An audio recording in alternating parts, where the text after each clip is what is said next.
जय श्री राम भक्तों, स्वागत है आप सभी का हमारे चैनल हरिओम टॉकीज पर। तो आज हम सुनेंगे मोक्षदा एकादशी की पौराणिक कथा। अर्जुन ने उत्पन्ना एकादशी की उत्पत्ति, महिमा, महात्म्य आदि सुनकर श्री कृष्ण से कहा, हे परम पूजनीय भगवान श्री कृष्ण, हे त्रिलोकीनाथ, आप सभी को सुख व मोक्ष देने वाले हैं। मैं आपको प्रणाम करता हूँ। हे प्रभु, आप कृपा करने वाले हैं, मेरी एक जिज्ञासा को शांत कीजिए। भगवान श्री कृष्ण ने कहा, हे अर्जुन, जो कुछ भी जानना चाहते हो निर्भय होकर कहो, मैं अवश्य ही तुम्हारी जिज्ञासा को शांत करूंगा। अर्जुन बोले, हे प्रभु, यह जो आपने मार्गशीर्ष माह के कृष्ण पक्ष की एकादशी के विषय में बताया है, उससे मुझे बड़ी ही शांति प्राप्त हुई। अब कृपा करके मार्गशीर्ष माह के शुक्ल पक्ष में जो एकादशी पड़ती है, उसके विषय में भी बताने की कृपा करें। उसका नाम क्या है? उस दिन कौन से देवता की पूजा की जाती है और उसकी पूजन विधि क्या है? उसका व्रत करने से मनुष्य को क्या फल मिलता है?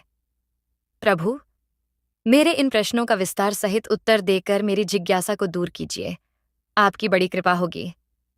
अर्जुन की जिज्ञासा सुन श्री कृष्ण बोले, हे अर्जुन, तुमने बहुत ही श्रेष्ठ प्रश्न किया है, इसलिए तुम्हारा यश संसार में फैलेगा।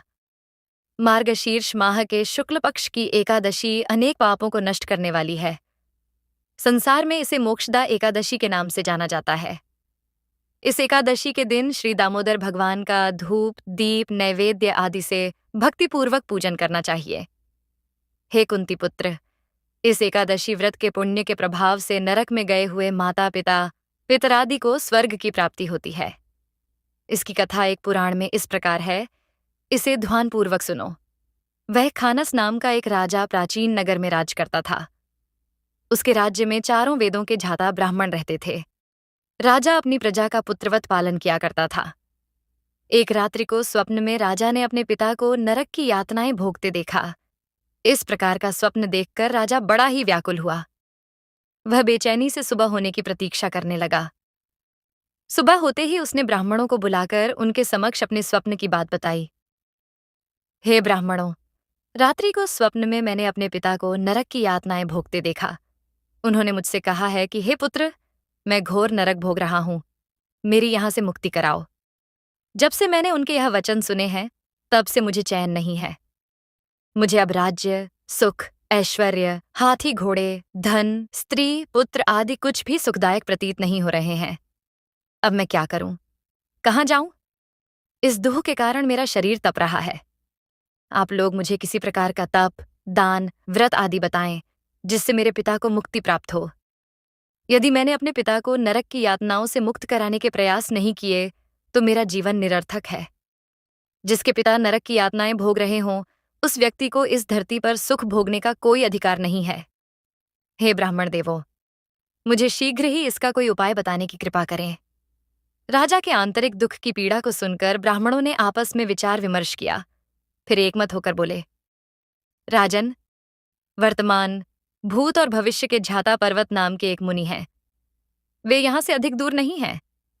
आप अपनी यह व्यथा उनसे जाकर कहें, वे अवश्य ही इसका कोई सरल उपाय आपको बता देंगे। ब्राह्मणों की बात मान राजा मुनि के आश्रम पर गए। आश्रम में अनेक शांत चित्त योगी और मुनि तपस्या कर रहे थे।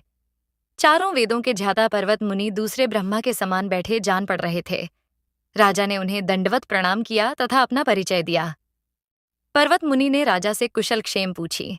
तब राजा ने बताया, हे मुनिवर, आपकी कृपा से मेरे राज्य में सब कुशल हैं, किंतु मेरे समक्ष अकस्मात ही एक ऐसी समस्या आ खड़ी हुई जिससे मेरा हृदय बड़ा ही अशांत हो रहा है।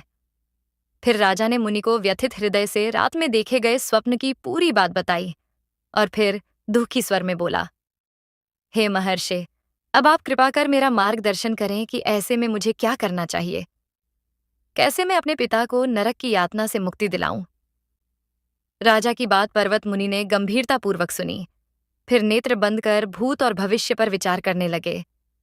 कुछ देर गंभीरतापूर्वक चिंतन करने के बाद उन्होंने कहा, राजन, मैंने अपने योगबल के द्वारा तुम्हारे पिता के सभी कुकर्मों का ज्ञान प्राप्त कर लिया है।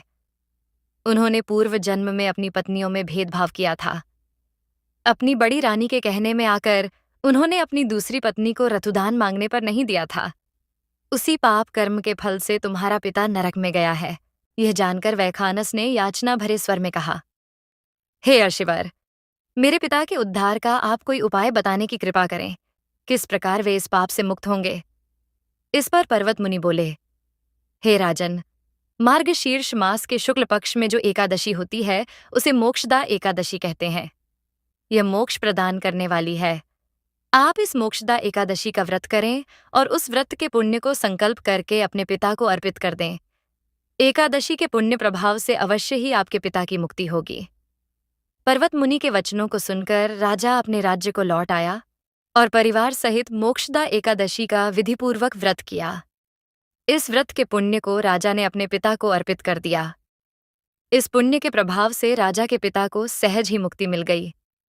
स्वर्ग को प्रस्थान करते हुए राजा के पिता ने कहा, हे पुत्र, तेरा कल्याण हो। इतना कहकर राजा के पिता ने स्वर्ग को प्रस्थान किया।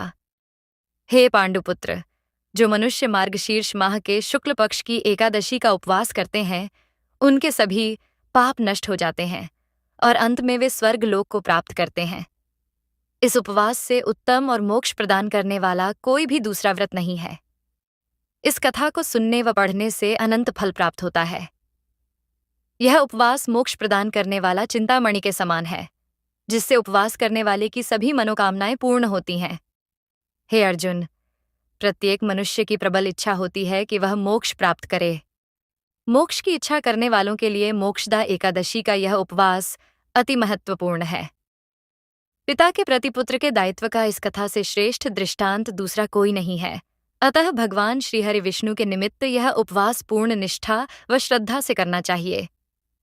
आप सभी को मोक्षदा एकादशी की हार्दिक शुभकामनाएं। अगर कहानी अच्छी लगी हो तो वीडियो को लाइक शेयर करें और हमारे चैनल को सब्सक्राइब करना ना भूलें।